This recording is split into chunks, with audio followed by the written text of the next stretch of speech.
When you think of George Washington, you probably picture the general, right? The first president, the face on the dollar bill. But what's wild is that behind that stoic portrait was a man wrestling with a pretty huge financial paradox. See, he was one of the wealthiest men in America, yet he was constantly, and I mean constantly, borrowing money just to survive.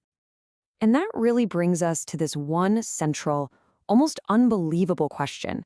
How could the wealthiest president in American history, a guy with just enormous assets and land, Also be, well, perpetually broke? Constantly borrowing money just to get by? I know, it sounds totally impossible, but that was the absolute truth of his financial life.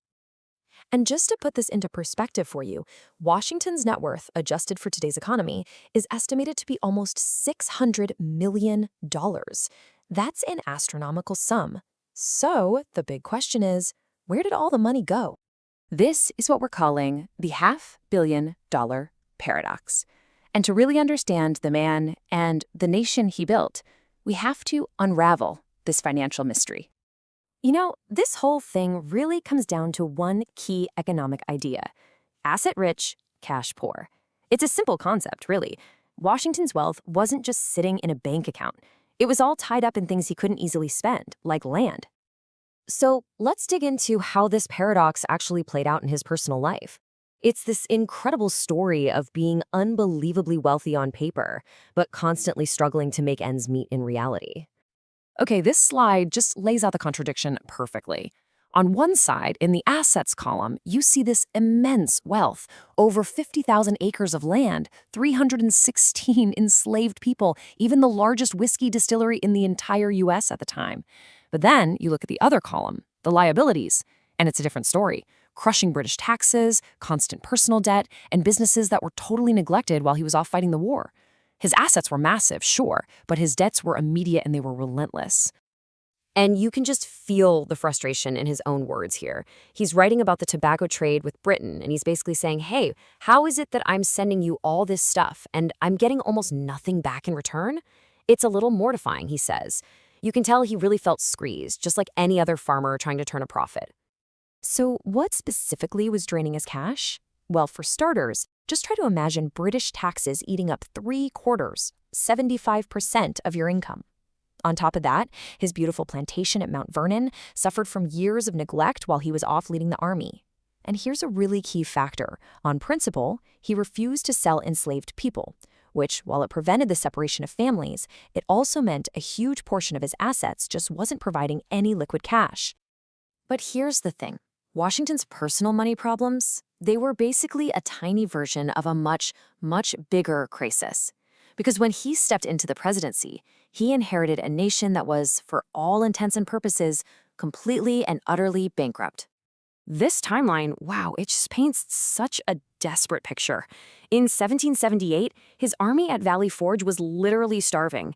By the end of the war, he had to send his soldiers home with no pay, which almost caused a full-blown mutiny.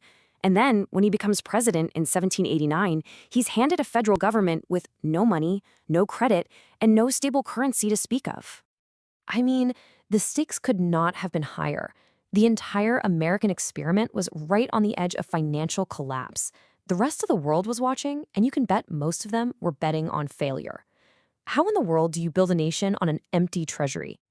And this is where the story takes a fascinating turn, because this is where Washington's personal struggles with money actually became his greatest asset as a leader. He knew firsthand the chaos of being cash poor and drowning in debt. So together with his Treasury Secretary, the brilliant Alexander Hamilton, he came up with a bold plan to give the nation the one thing he himself had always lacked: financial stability. Hamilton's plan was truly audacious, and it unfolded in 3 critical steps. First, the federal government would take on all the state debts from the war. This was a genius political move because it basically forced all the states to sink or swim together as one economic unit. Second, they would pay back all war bonds at their full face value. Now, this was super controversial. A lot of soldiers had sold their bonds to speculators for pennies on the dollar, but it sent a powerful message to the world: America pays its debts. And finally, step 3, they created a national bank to manage the country's money and establish a single stable currency. So, did it work? Oh, you better believe it worked. Just look at this.